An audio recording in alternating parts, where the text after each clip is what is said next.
Hello there, guys. Well, it's the morning after the night before. I've got I've had maybe like 4 or 5 hours sleep. That's not too bad. And surprise, surprise, I've woken up and guess what? Trump is still going to be president, just the same as when we went to bed. I am going to do a stream later on in the day just to sort of recap the results of the US election, talk about why it is that result happened, try and interpret into it what led it to go that way. Um, do a minimal amount of self-congratulation in saying that I didn't know who'd win, but if I had to call it, it was Trump. I did better than Rory Stewart, that much is for sure. But for now, at least, I wanted us to take a look back at UK politics because we have a new leader of the opposition. It's the first Prime Minister's questions between Keir Starmer and Kemi Badenoch, and I am very interested to see how the matchup between them goes. I mean, we better get used to it, guys, because we're going to have a few years of this to come. But one of the plus points for Kemi Badenoch that I've sort of heard from her supporters is that apparently they think she's going to be really good in PMQs against Starmer. So let's put that to the test, shall we? Let's see how they end up doing. So let me just find it on my stream here. All right then. Hello there, Mr. Lee Hallam. Hello, Grave Peril. You're awake. I am indeed. Lee says, congratulations, Swiss, on your prediction. Thank you very much. All right, then. So here we are. Let's take a look here at PMQs, Keir Starmer and Kemi Badenoch for the first time. The champion for farmers in his constituency. My answer is simple, yes. I will say before we get started, I have already seen one clip of this on Twitter. I've seen about a 30-second segment of it, but for the rest of it, I'm coming in totally fresh. And I don't agree with the leader of the opposition when she says that maternity pay is excessive and that it's gone too far. I come to the leader of the opposition.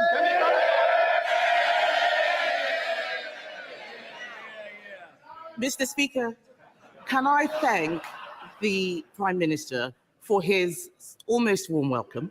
And can I also echo the comments that he has made? It is an immense privilege and the honour of my life to lead the Conservative Party. And I look forward to joining him at the Cenotaph this Remembrance Sunday. As leader of His Majesty's opposition, Oh God, Priti Patel's back. I've only just clocked. Can't get rid of her. I will be taking a different approach to the last opposition by being a constructive opposition. And so I would like to start by congratulating President-elect Trump on his impressive victory this morning. The Prime Minister and the Foreign Secretary met him in September.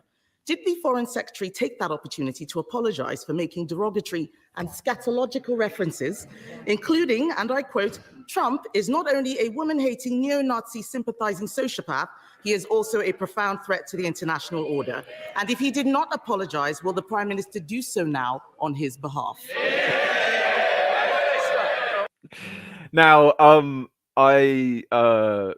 this is the clip that I saw already online. Okay. But I thought that was such a juicy opening question. That's the first question she's asked there at PMQs, and she's brought up one of the old Lammy quotes. Trump is an evil, bad, sexist, racist, Nazi man. Which Lammy obviously has spent years since kind of, trying to row back on, going off to the States and making friends might be going a little bit far, but making connections, smoothing relations with, the Trump types around them. And then here she is, day after the US election. Trump's going to be the next president. And what's the first thing she does? She gets that quote in there, jams it in there just to stir a nice little bit of shit. I think that's a top opening blow from Kemi Badenoch there. Pretty good. Mr. Speaker, there will be many issues on which the Leader of the Opposition and I disagree, but there will be issues that do unite this House on national security and Ukraine. And I do look forward to working closely with her on that. And I will provide her with the information that she needs to discharge her duties. That's the right thing for the country, and it's far more important than party politics. Oh, very good of you, Keir. The Foreign Secretary and I did meet President-elect Trump just a few weeks ago for dinner for about a couple of hours, and we discussed a number of issues of global significance. It was a very constructive exercise. Okay, yeah. So not touching that one, not going anywhere near that one. No. We met Trump. Whatever. All right. I think we'll give a point to Badnock for that first opening back and forth. Mr. Speaker, the Prime Minister did not distance himself from the remarks made by the Foreign Secretary, and I'm very sure that President Trump will soon be calling to thank him for sending all of those North London Labour activists to campaign for his opponent. Given that most of his cabinet signed a motion to ban President Trump from addressing Parliament, will the Prime Minister show that he and his government can be more than student politicians by asking the Speaker to extend? This is something. She's really sticking a little pincer on him right from day one here. Can they show that they can be more? Because this is a source of great, frustration stroke embarrassment for Labour, really. That, during Trump's first presidential term, when they were in opposition, many of them were able to sort of come out and say whatever they liked about Trump, basically, because they weren't the government. It didn't seem like there was a realistic prospect anytime soon of a Labour government matching up with a Trump administration. It didn't seem awfully likely. And as much as a lot of the things that they said about Trump are arguably true, or at the least are arguably things that at the time that they said them, they believed wholeheartedly, no doubt. The problem is now the political reality of they are the government of the UK. Trump is going to be the US president again. And now here are all the things that you said about Trump. I want to watch you squirm, basically. And in a way, it shows just the amazing sort of reality that we live in, that, Trump has said things up-teen times worse about other people than what they've said about him. And yet Trump water off a duck's back. It's priced in, as they say. He gets away with it, but not Keir Starmer. We've got to hold him to a better standard, don't we? More than student politics. Order. Mr. Perkins, I don't need to anymore. Your voice curries, it's like mine, too loud. Thank you, Mr. Speaker. Will the Prime Minister show that he and his government can be more than student politicians by asking you, Mr. Speaker, to extend an invitation to President Trump to address Parliament on his next visit? Now, I don't want Trump addressing Parliament, personally. I could do without it. But again, as a PMQ spectacle, this is such a. I keep coming up with the word juicy. I don't know why, but this is such a. It's spicy as well. It's juicy and spicy. It's got all the flavors that she's throwing Starmer's way today. The Leader of the Opposition is giving a masterclass on student politics.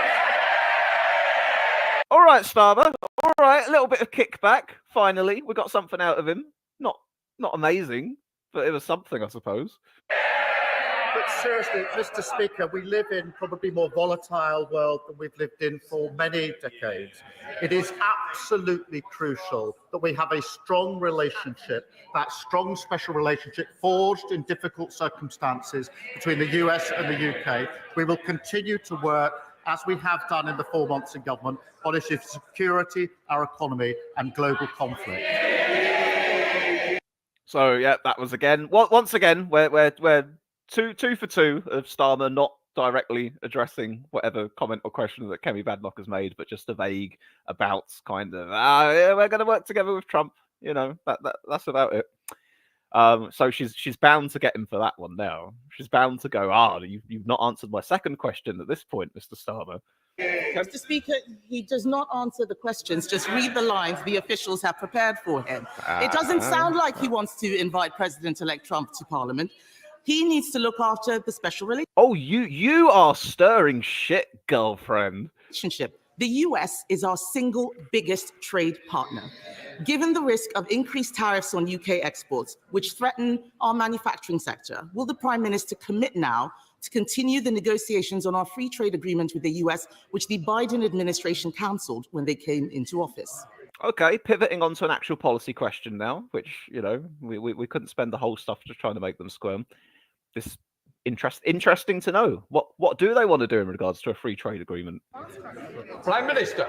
Mr. Speaker, of course, we will discuss issues of our economy with the President-elect, as we already have done. Economy, security and global conflict are issues of real significance that ought to unite this House. But when it comes to the economy, what we've done with our budget is to fix the foundations after 14 years. Return to economic stability. He really is the Prime Minister, isn't he? He's really aced that whole don't address the questions directly stuff that every Prime Minister before him seems to have mastered so well. How quickly they grow up. Of the £23 million black hole, we've protected the pay slips of working people. We've done the single biggest investment in our country for a generation in the NHS, in schools and homes. We've given a pay rise to the 3 million lowest paid. Now, if she's opposed to that investment or the pay rise for working people, she's a straight talker, as I understand it. Perhaps she should say so. Yeah, so didn't address the question about whether or not reopening negotiations. I mean, in fairness, probably that of the questions is one where you go, oh, you know, of course we're gonna. But I mean, he said it in terms of, oh, of course we're going to discuss the economy. You know, maybe he should have gone with something like, well, you know, everything is on the table, open for discussion. You know, that is something that we will be looking at, it whether we wish to pursue in the near future. Blah blah blah. But instead, it's just, oh yeah, of course we're going to discuss the economy. By the way, speaking of the economy, we're going to pat ourselves on the back with our budget we just did. Don't you think our budget's great, Kemi? If you don't think it's great, what would you do instead? Which I think is a good line in different circumstances. If she was directly going at him on some of the measures in the budget, then for him to say, okay, then you're a straight talker, straight shooter. What would you be doing instead? What bits do you disagree with? That's a good retort, but not necessarily against the more generalized, oh, the topic of the economy has been brought up, so haven't we done good so far? Mr. Speaker, discuss, chat. He has no plans whatsoever. No plans whatsoever for building on the special relationship.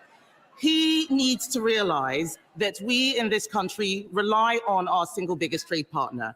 President Trump is also right to argue that Europe needs to increase its defense spending. The last Conservative government committed to raising defense spending to 2.5% by 2030.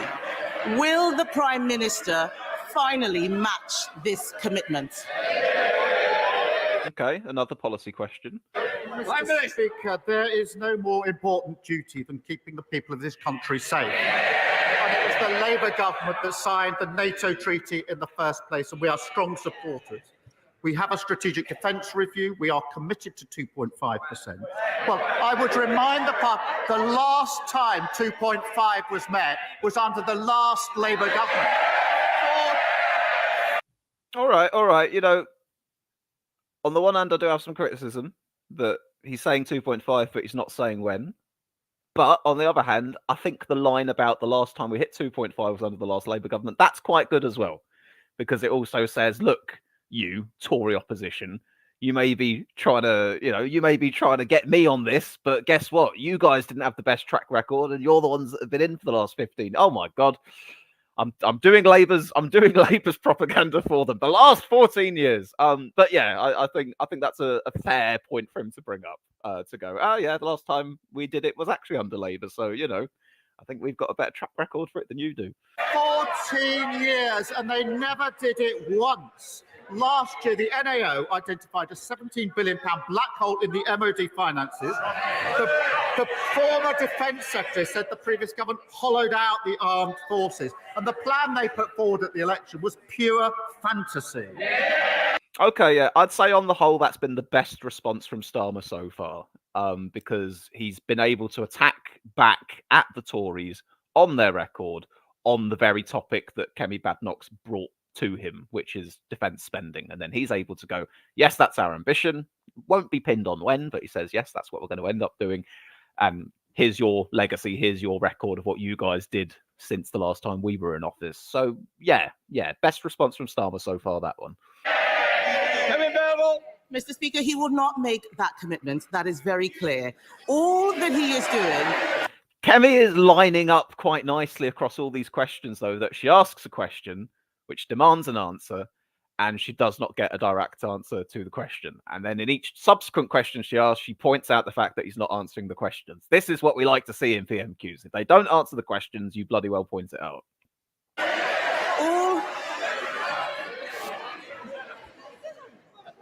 I'm going to hear the questions. If the people who don't want to hear it, they can leave now. Come on.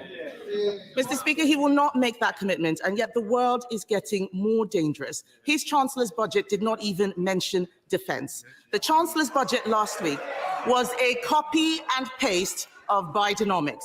It turns out that a high spending... Well, there's a little bit of, disagreement in the chamber there. So perhaps the budget... I mean, I watched the budget, most of it. I can't fully remember. Maybe it was mentioned once or twice. I don't know. There seems to be some dispute there that indeed it was mentioned. High borrowing, high inflation approach is less popular than she may have thought. May I suggest he now urge her to change course, or is he determined to be a one-term leader? Okay. Get your Chancellor to change course, or do you want to be out of office? This one's a bit more of a... I feel this is a slightly vaguer kind of question. I don't think that, as the other ones kind of demanded a sort of somewhat specific response, this one is just, are you going to tell your Chancellor to can what she's doing and change it up a little bit? I don't think that was the most precision question compared to the other one she's had. Prime Minister.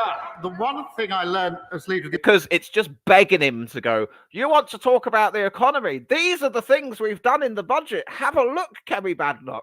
opposition, it's a good idea to listen to what the government is actually saying. I think she just said that defence wasn't mentioned in the budget. It was 7 days ago that it was absolutely clear and central to the budget, as was economic growth. We are fixing the foundations. We're giving a pay rise to millions of people. We're picking up the mess that they left, 22 billion, and a tax rise and a pay rise for working people. And I haven't heard yet her welcome that pay rise for the 3 million lowest paid workers. Does she now welcome it to stick to her previous policy that it's excessive? Okay, again, somewhat solid from Starmer. He's able to push back on the... It does seem, I'm assuming then from the reaction in the chamber, that indeed defence was mentioned within the budget. That seems to be the case from the reactions that I've heard here, rather than my own recollection. But I do need to admit it was a bloody long thing that I watched and I didn't see all of it. So, hey ho. Yeah, I think she left herself open an avenue for retort there on that one, and it was a bit of a vague thing that she put to him about the Chancellor in the first place. So that one gave Starmer a chance to sort of find his feet again in retort there. Mr. Speaker, I was the one who raised the minimum wage last year as business secretary. I have a strong record on this, but we need to make sure that we balance the books. His scripted lines are showing that he has not even listened to the budget himself. Okay, second mention of scripted lines here. So that's a theme that she's trying to push here. Mentioning that she raised minimum wage when she was in government, that's a good relevant retort to his one about why haven't you congratulated us on raising the minimum wage? So, yeah, fair dues. So I will try a different question. Perhaps he can give something that is unscripted to the people watching. Oh, all right then. Well, you've set it up now, so you need to give us something good. Farmers across the United Kingdom. All Reform will be happy. Mr. Speaker. Mr. Speaker. Mr. Order! Oh, I don't need any help. Can I just say, if somebody wants to leave, I'll be helping them do that. I'm going to hear the question, and I certainly want to hear the answer as well. So please, let's have some courtesy. Yeah, you tell him, Mr. Speaker. Speaker, we have heard him repeat the lines on the television, fixing the foundations and so on. But what does he say? Oh, now that she's pointing out the script. She's not just mentioning the fact that there is a script, but she's quoting the script as well. Oh, yes. over and over again. But what does he say to farmers who are facing uncertainty about their futures as a result of the increased taxes announced by the Chancellor? I am very clear that we would reverse Labour's cruel family farms tax. What can he say now to reassure the farming community who provide security for the whole nation? Okay, so this is one of the measures in the budget that's proved a bit controversial. From what I'm aware, I think Reform and Farage, they've been going quite hard on this one as well. So they've seen it as an avenue of weakness for Labour. Obviously, Kemi Bagnot's going on it as well. She said that we would scrap this measure, we would reverse it, we would not be doing this. Keir Starmer, what do you have to... Hang on. I want to re-listen to the question again, just so I can properly critique Starmer's response. We're picking up the mess that they left and a tax rise and a pay rise for working people. And I haven't heard yet her welcome that pay rise for the 3 million lowest paid workers. Does she now welcome it? Does she stick to her previous policy that it's excessive?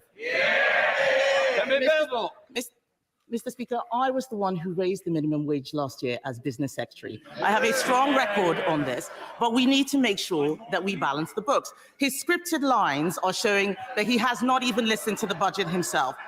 On second viewing, though, I will say that she talks about scripted lines immediately after using the phrase balance the books, which is one of the most scripted lines in politics. That's a fair comment as well. So I will try a different question. Perhaps he can give something that is unscripted to the people watching. Farmers across the United Kingdom, Mr. Speaker, Order! Oh, that's why I got sidetracked, because Speaker got upset, didn't he? Want to hear the answer as well. So please, let's have some courtesy. Mr. Speaker, we have heard him repeat the lines on the television, fixing the foundations and so on. But what does he say over and over again? But what does he say to farmers who are facing uncertainty about their futures as a result of the increased taxes announced by the Chancellor? I am very clear that we would reverse Labour's cruel family farms tax. What can he say now to reassure the farming community who provide security for the whole nation? Okay, so she's preempted his fixing the foundations line. She's been very specific in saying I would reverse this measure. I want you to talk directly to the farmers and what you've got to say about this. Oh, Lee Hallam says there was a news story about an elderly farmer who took his life so that his family would inherit before the budget took effect. Really? My goodness. I hadn't been aware of that. Wow, okay. Well, bloody hell. Yeah, so this is a big issue going on at the moment. All right, well, let's see what Starmer says then. Prime Minister. I'm happy to help the leader of the opposition. If she's going to complain about scripted answers, it's probably best not to read that from a script. What I will say about All right, yeah, pretty good there. Pretty good, I suppose. farmers is this.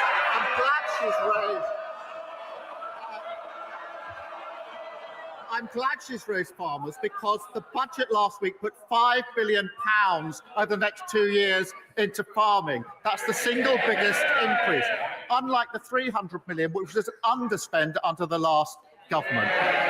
Okay, so he's saying we've put more money into farms. You guys didn't put enough money into farms. That's the line that he's taking on that bit. When it comes to inheritance, the vast majority of farmers will be Yes, the vast majority won't be affected, but I think we're asking about the ones that will be affected. unaffected, as she well knows, as they well know.